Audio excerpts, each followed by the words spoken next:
পরিবারে দুটি ছোট্ট বাচ্চা তাদের পরিবারের সঙ্গে থাকত। একজনের নাম গীতা এবং অপরজন মিতা। তারা ছিল অভিন্ন হৃদয় বন্ধু।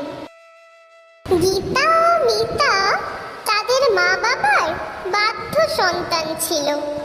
তারা পড়াশোনা করত, মা বাবার কথা অক্ষরে অক্ষরে পালন করত।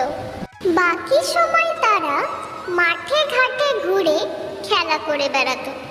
ওই গ্রামে রাজা বলে একটা দুষ্টু ছেলে থাকতো।